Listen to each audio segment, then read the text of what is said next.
God dang it, I'm not going to get that one. Listen, we don't Wayne, want how no are you? time travel.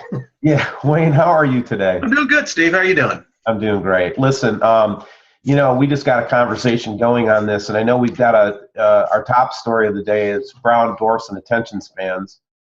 We're looking at what we look at every day, and I know we're probably boring people with this stuff, but I'm sorry if we're boring you, but this is really an important analysis of what's going on, and I'm really glad that they're keeping this up for us to look at. Yeah. So hats off to the NASA guys that are letting us look at this stuff. So what's your commentary on there? All right, well, the commentary goes like this, is that you and I have been paying attention to this thing now for 2 cycles, and then we've looked at it at various other times, but now we're looking at it cyclically. And as the sun is, you notice how the sun rotates on its axis. This side of it is positive polarity. Mm-hmm. The blue side of the sun, as we're looking at it, as down the tip of a rocket, chasing the sun through space, this is what you'd see. Right. So then what you've got is these are magnetic field lines, okay? See those? The dotted ones? Yep. This dotted one, this is the magnetic field line and connectivity to the sun that the Earth has that Earth has right here. So that's our field line, okay? You can see it from above with this dotted line. That's our normal, everyday, Earth is connected to the sun, and that line is pulling us through space. Got it? I do. Do you? That's what they say. Do you? Now, sheath is also a connectivity, but I haven't gotten the full definition of it, but you'll notice that we've got this really bright white line that keeps kind of going past our satellites. And comes in with the proximity to the Earth. See, what that is I am theorizing that that's our connectivity line to the dark star. Unless somebody can tell me different, and I would welcome any, NASA scientist or anybody to tell me that I'm wrong. And then explain further what this huge connectivity line is. Because if this is our magnetic connectivity, then I'd say that when you watch these big sheaths coming off where you have the north and south, positive and negative, coming off the sun like that, Wayne, that's a big connection somewhere, man. And that's what I was just commenting. So you see the middle graph, it shows the magnetic connecting line to the sun, and you can see the other, I don't know, when I look at that, it reminds me of a positive electrical in looking for a negative, and it looks like it's found it.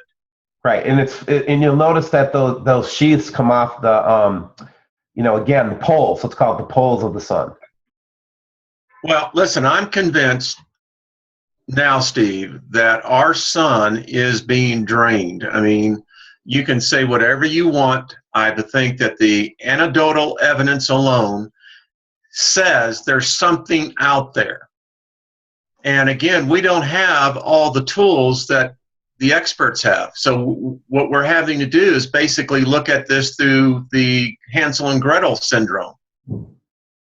But there's enough information, that's explanatory information in this graph, and we sense that there's something over here, and we can't really place it because it's hard for us to see 3-dimensional space. It really is, man. It truly is. It is, and I'm not pretending that I know, but everything. But the other thing that you'll notice, though, is here's Venus, the green dot. And, in retrospect, this thing has been getting hammered because it's so close. It's just that little bit closer to the sun, where it doesn't, this solar wind and high particulate, high number of particles, doesn't hit the Earth at the same intensity that it hits Venus. And I think that's why it's just so bright right now, Wayne, just in a straightforward way. Well, listen, Steve, we don't know what's happening to Venus. That's the problem. I think that Tyler did a great job over on Secure Team. The fact of the matter is that we haven't had a probe up there in 30 years. And don't give me this when I'm hearing people say, well, it's just normal in the southern southwest sky. It's just that, people just are making more of it, that there's nothing there. I disagree with you. I find that there's a lot going on up there. The whole solar system, every planet is in a dynamic change.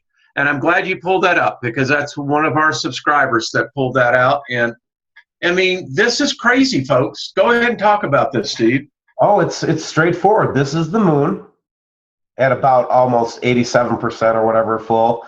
And that is the comparable size of how big Venus is right now. So that's the size of the moon. That's the size of Venus in our sky, what we're seeing right now. And it doesn't make sense. It doesn't. It does not. And it's only going to get brighter. When I look at this now, we know that it's not in its full, what's the position? The disk is not on Venus, is not